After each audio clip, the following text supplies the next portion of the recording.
The Radio Memories Network is brought to you in part by Liberated Syndication, podcast publishing made easy, libsyn.com. That's libsyn.com. Welcome to the Old Time Radio Network Detective Stories, continuing America's love affair with private eyes. We now go back to the early days of radio and our imaginations with our feature presentation. Bulldog Drummond is a radio crime drama in the United States.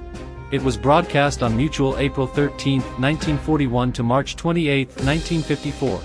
Bulldog Drummond was a British investigator called Bulldog because he was relentless in the pursuit of criminals. The character was created by British author H.C. McNeill. In addition to McNeill's books, Drummond was featured in a series of films from Paramount Pictures in the 1930s. Drummond was described as a polished man about town, whose hobby is crime detection and the apprehension of criminals. Radio historian John Dunning commented, with his sidekick Denny, Captain Hugh Drummond solved the usual run of murders, collected the usual run of bumps on the head, and ran afoul of underworld characters ranging from radium thieves to counterfeiters.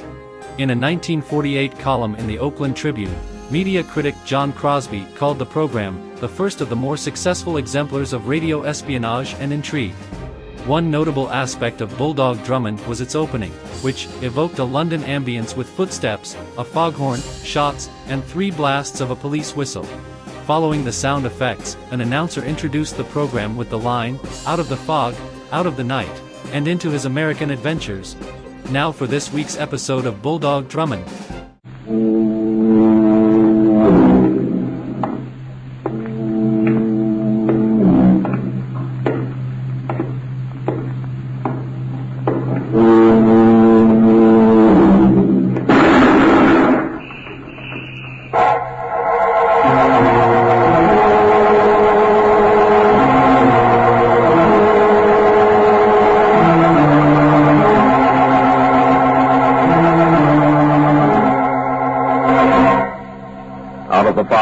Out of the night and into his American adventures comes Bulldog Drummond.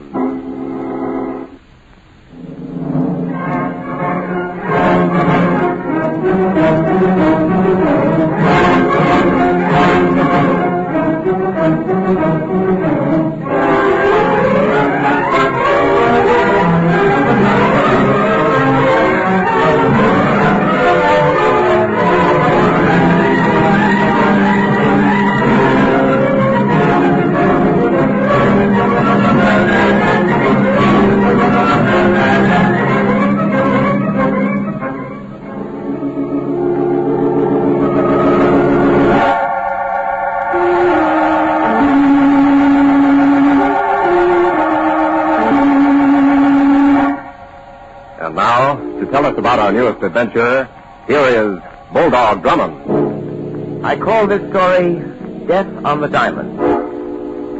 Our adventure began on a hot, late summer afternoon. Denny and I were out at the ballpark.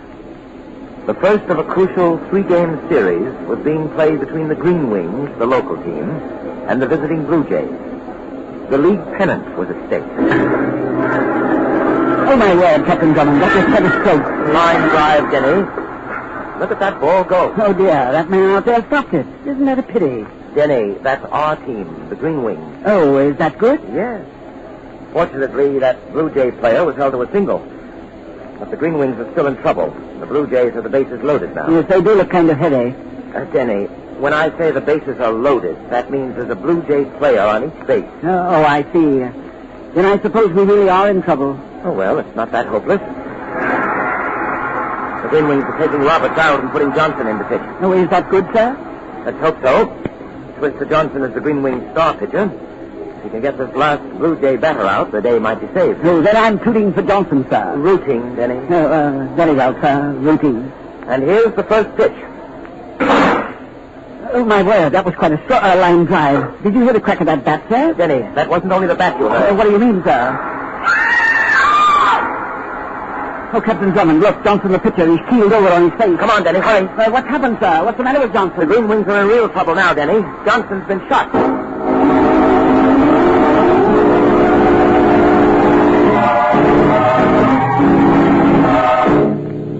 Twister Johnson was a great guy. Why should anyone want to kill him? That's what I intend to find out, Mr. Benson. Tell me, you've managed the Green Wings for many years. Johnson was a member of your team for a long time. 6 years. Did he have any enemies among the other players? He wasn't the kind of guy who had enemies. Captain Drummond, maybe there was a woman in the case. No, that's impossible. Johnson was happily married. Had a farm down in Pennsylvania. His wife and kids lived there. If the Green Wings lose their next game to the Blue Jays, your pennant hopes are lost, right? Do you suppose that has anything to do with Johnson's murder? Yes. Possibly, Denny. Did Johnson have any particular friend on the team? Oh, his roommate Petey, the team mascot. Oh, that's the little fellow who was in here before. Yes.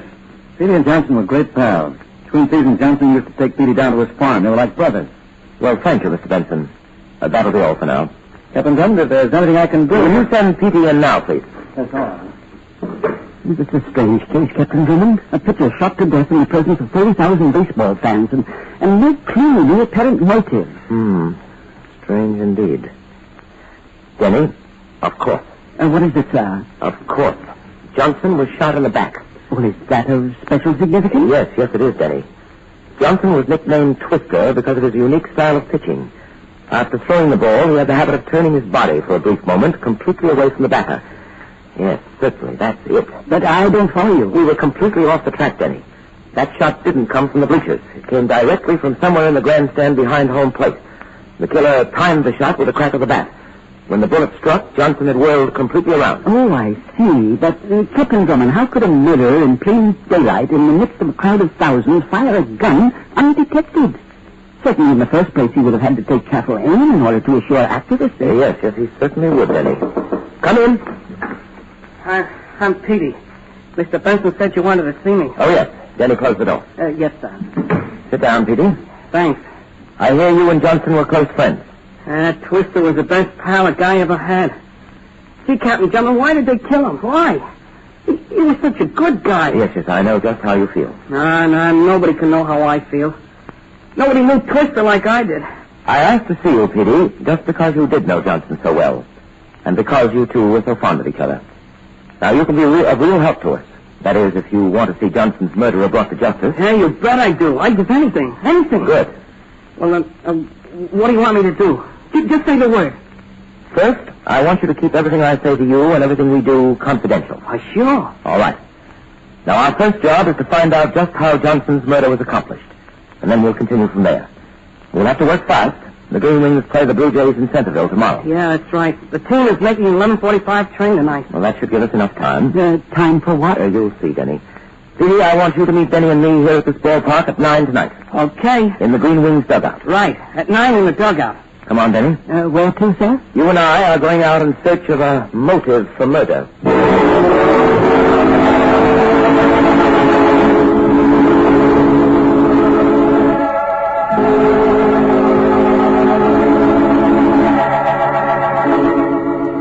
Our story continues in just a moment.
And now, back to Bulldog Drummond and the story he called Death on a Diamond.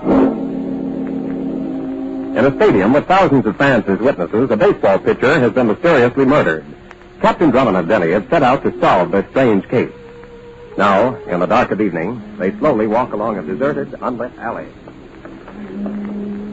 Oh, this alley, to say the least, sir, is eerie. We're perfectly safe, Denny. Well, just the same, I'd be happy to get out of here. It's so dark. I'll admit the entrance to Monk Agnelli's place is far from inviting. However, Monk seems to like it this way. Here, here's the door.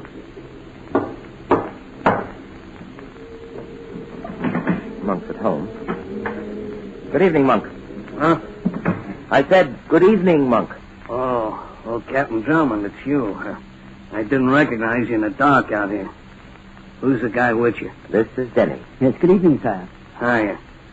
I want you to do me a favor, Monk. Anything you say. You did me a turn once. Monk don't forget his friends. What do you want? You get around among the boys. Huh? I'd like to find out about a wager, a bet. What kind of bet? Baseball. Huh? A lot of money on the pennant race this year, Monk? Plenty. Why? Any of the boys meddling in the league business? Oh, no. Oh, they keep their hands off that stuff. You can't touch baseball. Game's as clean as a whistle. That's what I don't understand about this here Johnson guy getting bumped off. What about bets against the Green Wings winning the pennant? Any especially big one? Let's see. Yeah, one. The Rock laid off a pretty big one a couple of days ago. Why? Who placed that bet? I wouldn't know about that, Captain Drummond. I see. Well, thanks, Monk. You've been of real help to me anyway. Anytime for a pal. Come on, Denny. Good night, Monk. Night, Captain Drummond. So long, fella. Yes, good night, sir. Well, Denny, now we have our motive. Do you think that Monk person knows who made that wager? Most likely. There's no doubt in my mind now that Johnson was killed because someone was afraid he might have saved today's game for the Green Wings. The murderer was waiting developments during the play of the game and then struck at the crucial moment. Then Johnson's death wasn't planned beforehand? Correct. But the way things stood, his fate was sealed the minute he stepped into the pitcher's box. Now, let me see. 10 to 9 now. That'll give me just about enough time. Time? For what, sir? I have a little errand to do, Denny. I want you to meet Petey in the ballpark as arranged. I may be a few minutes late. But frankly, sir, I'm puzzled. Would you mind telling me what you and Petey and I are going to do in that stadium in the dark of night? Denny, we're going to that stadium in search of a clue. And perhaps if we're lucky, to study a method of murder.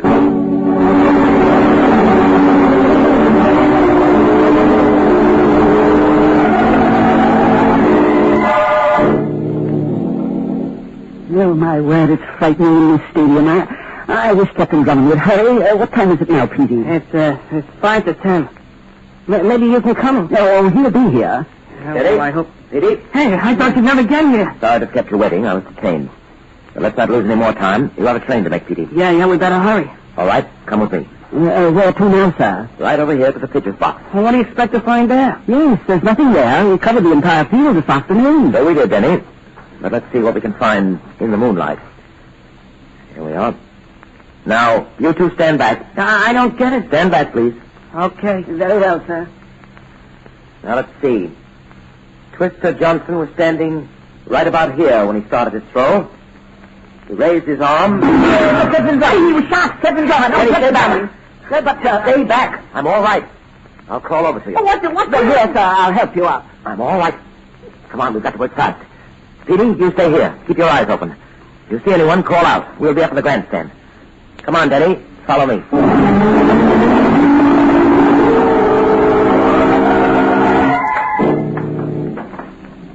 Careful now, Denny.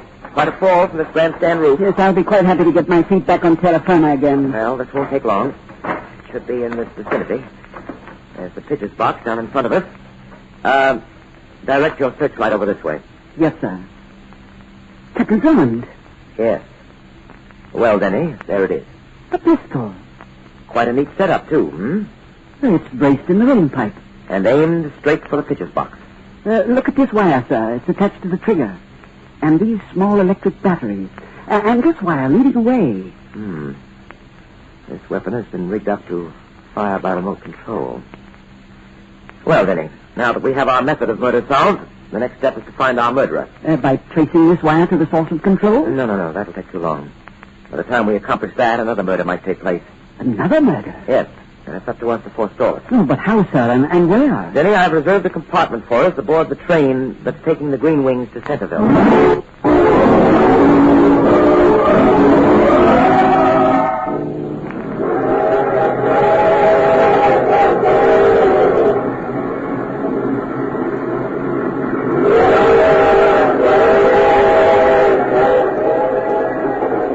That's why we came along, Mr. Benson.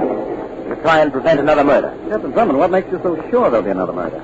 Because someone will stop at nothing to make certain that the Green Wings will lose the league penetrate. Mr. Benson, your team is up against a vicious, invisible killer. Well, perhaps we should call tomorrow's game off. I certainly don't want today's tragedy repeated. Oh, I'm afraid that'd let the killer off with a successful murder.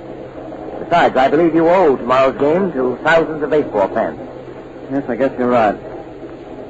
We'll play tomorrow as planned. Good. Who's pitching tomorrow's game? Ted Wilson, why? He's probably the most likely victim. Right, Denny. Where's Wilson now? I just left him and his wife Rita a few minutes ago. They're in a compartment, number 9. It's 2 doors down from here. Well, Denny and I'd like to have a little talk with Ted Wilson. We'll see you later. I'll be waiting here. You know, I shouldn't like to be in Mr. Wilson's shoes tomorrow. It isn't an enviable position, Denny. Now, be careful what you say. Here's his compartment, number 9. Yes? Mrs. Wilson? Yes? I'm Captain Drummond. Oh, Captain Drummond, I'm so glad you're here. Denny and I would like to have a talk with your husband. Come in, please. Ted, it's Captain Drummond. Good evening, Mr. Wilson. Hello, Drummond.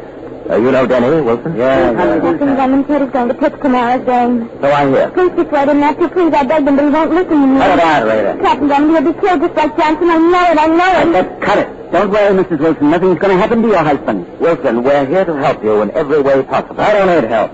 Nothing's going to happen to me. Now, get out of here. Let me alone, all of you. Don't mind Ted, gentlemen. He's upset. Yes, we understand. Get it out. Come on, Denny. Just a minute, Captain Drummond. I'll be right back, Ted. I'll only be a minute, dear. He's very upset. He's not himself. Captain Drummond, I must trust you. Yes, of course. Captain Drummond, I'm nearly frantic. I'm so afraid for Ted. If anything should happen to him, I don't know what I'd do. I love him so, Captain Drummond. Something has got to be done. No, Mrs. Wilson. Every precaution will be taken to protect your husband's life. But can't we postpone the game until they see the murderer is caught? No, I'm afraid not. Now, my advice to you is to go back to your compartment and get a good night's sleep. But tomorrow... We'll take care of that when it comes. Now, go ahead. All right. Good night. Good night, Mrs. Wilson. Good night, and don't worry. Come on, Denny. I want to have a few more words with Benson before we turn in. You don't, sir. I feel sorry for Mrs. Wilson. Leaving him terror that way and fizzle the death would... Denny, follow me. Hey, look, it's Mrs. Wilson. Captain Drummond, Captain Drummond. Wilson, what? Oh. Denny, look at that compartment. Oh, sir. What happened? Wilson has been murdered, Mr. Benson. Stabbed to death.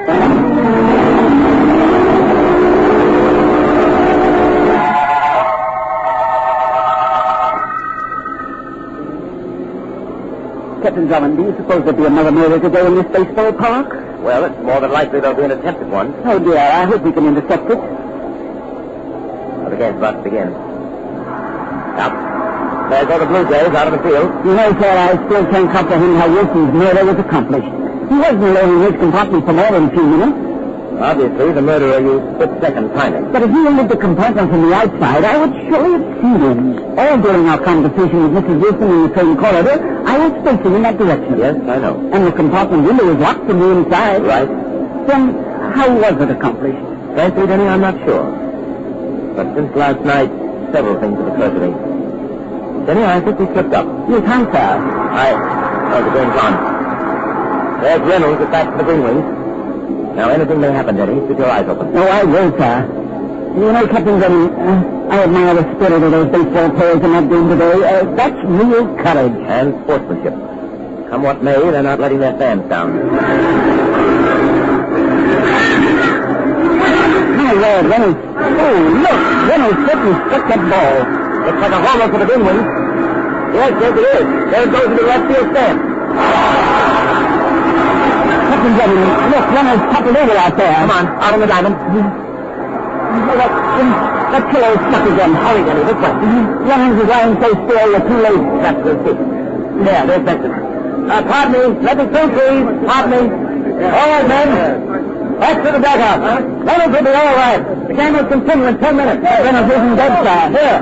Couple of you fellas, let's carry him off. Okay. Easy now. Take him to the side gate. There'll be an ambulance there. Mr. Benson, will he live? Oh, the doctor said he'll be okay. We're taking him to a hospital.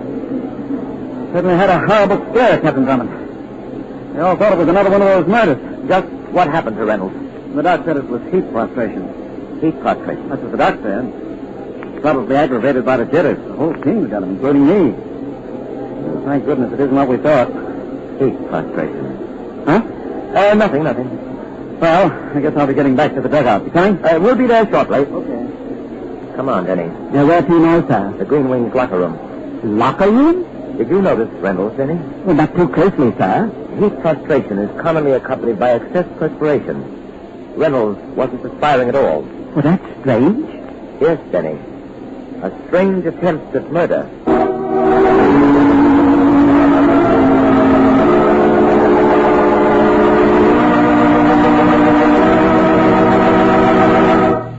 Back to the climax of our story in just a moment.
Back to Bulldog Drummond.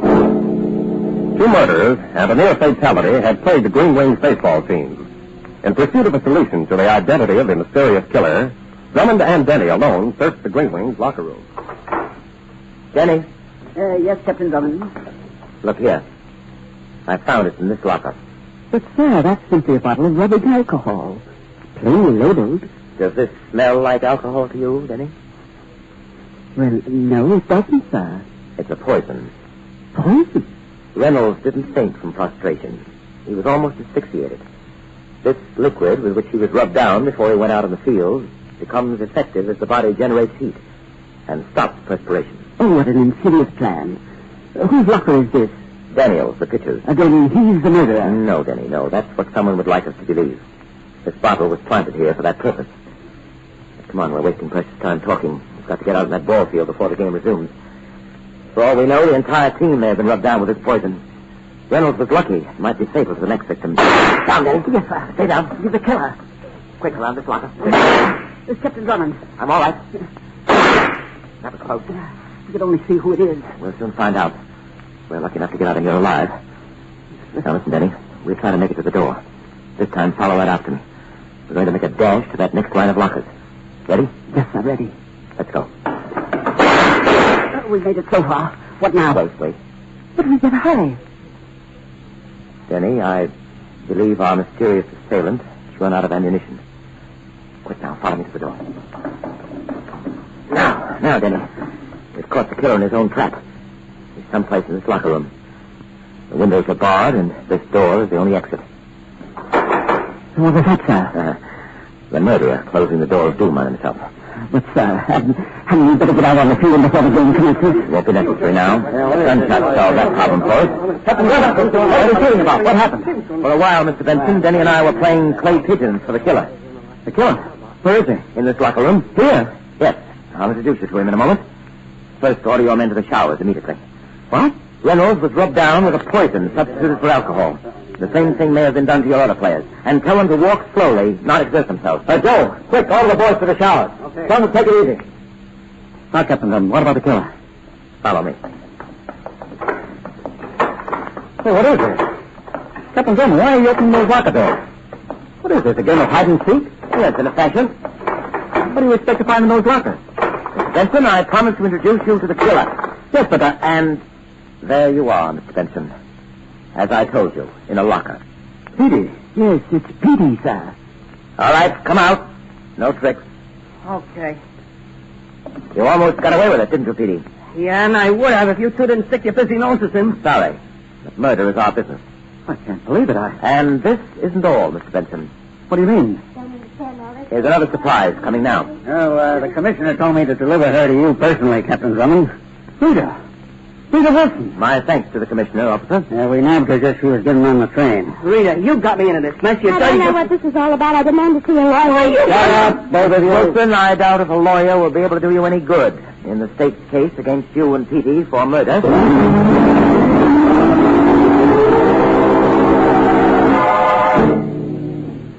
So you see, Denny, we slipped up when we failed to inspect that large trunk in the Wilson's train compartment.